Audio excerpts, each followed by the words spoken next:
नमस्कार, मैं हूं आपके साथ आस्था कौशिक।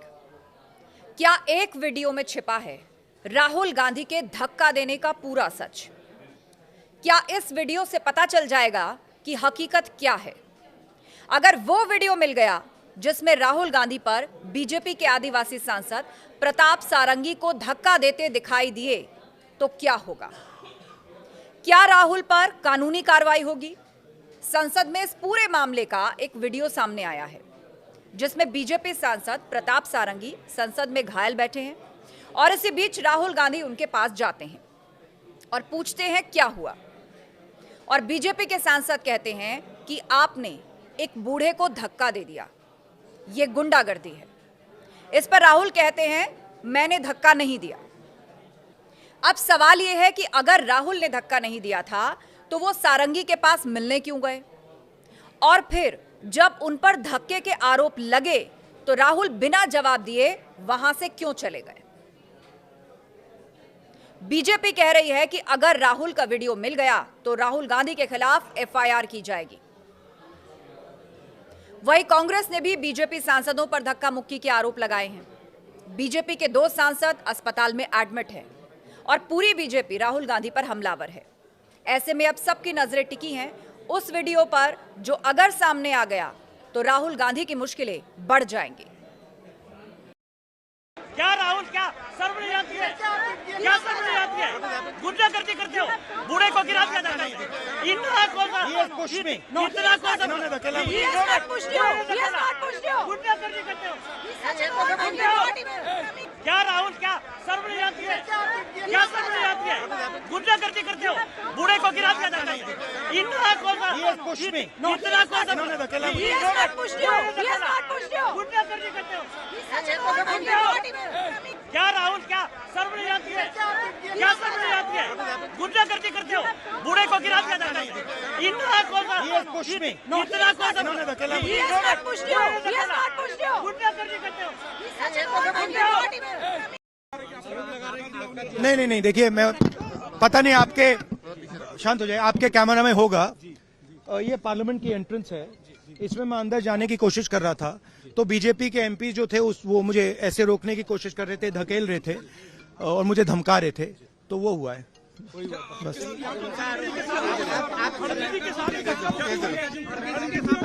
नहीं, देखिए, हाँ किया है, मगर ठीक है, कोई मतलब धक्का मुक्की से हमें कुछ होता नहीं है, मगर ये एंट्रेंस है पार्लियामेंट हाउस की और हमारा अधिकार है अंदर जाने का, और बीजेपी के जो मेंबर्स हैं वो हमें अंदर जाने से रोक रहे थे।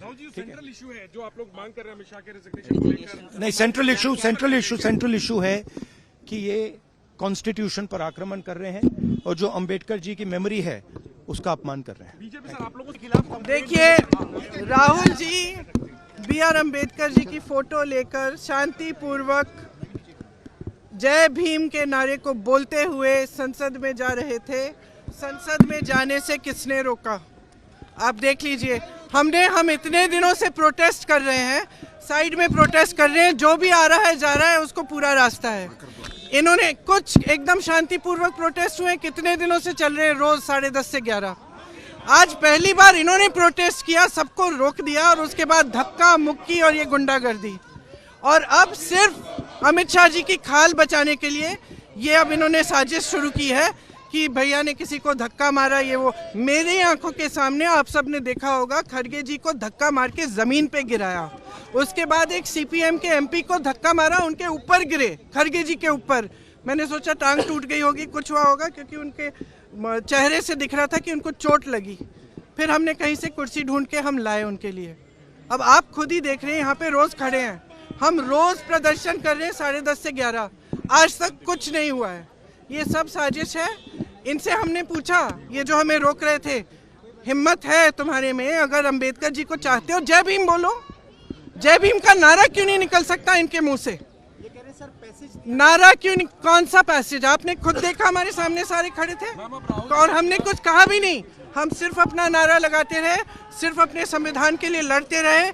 अगर आप सोचते, अगर इस देश की जनता सोचती है कि ये लोग संविधान की रक्षा करेंगे, अगर आज भी इस देश की जनता किसी भी कंफ्यूजन में है तो कन्फ्यूजन दूर हो जाए। इनकी असली जो भावना है वो निकल गई अमित शाह जी की बातों में। इनकी असली भावना आज आपको दिख गई यहाँ पे, जहाँ पे ये हिंसक भावना रख रहे हैं। इनके मुंह से जय भीम निकल भी नहीं सकता। मैं इनको चैलेंज करती हूँ बीजेपी की एमपी से, यहाँ खड़े होके जय भीम बोले। नाम लेना क्या है, वो उनके मानते ही नहीं, सम्मान ही नहीं देना चाहते हैं, इसीलिए इस तरह की भाषा इस्तेमाल कर रहे हैं। उन्हें जो सभी लोग, सभी सांसद जो मांग कर रहे हैं, उनको सांसदों की मांग को मानना चाहिए। और अगर बाबा साहब भीमराव अम्बेडकर जी का अपमान किया है तो उसको माफ़ी मांगनी चाहिए। ये एआई नहीं है, ये कोई टेक्निकल फॉल्ट नहीं है, ये फॉल्ट आपके अंदर रहा जिसकी वजह से आपने ये बोला है। ये एआई नहीं है, ये आपका नेचुरल भाव है जो अंदर से निकल आया आपको बाबा साहब अम्बेडकर। इसीलिए हम लोग कहते थे लोकतंत्र खतरे में है, संविधान खतरे में है, और वो बात आज सामने आ गई राज्यसभा में और लोकसभा में। बीजेपी के लोग संविधान और लोकतंत्र पर नहीं विश्वास करते। राहुल गांधी एक एमपी को धक्का लगा, मेरे ऊपर गिर पड़ा और मैं नीचे गिर गया। किसने धक्का मारा? राहुल गांधी ने। हाँ, राहुल गांधी ने। किसने धक्का मारा? राहुल गांधी ने। हाँ, राहुल गांधी ने।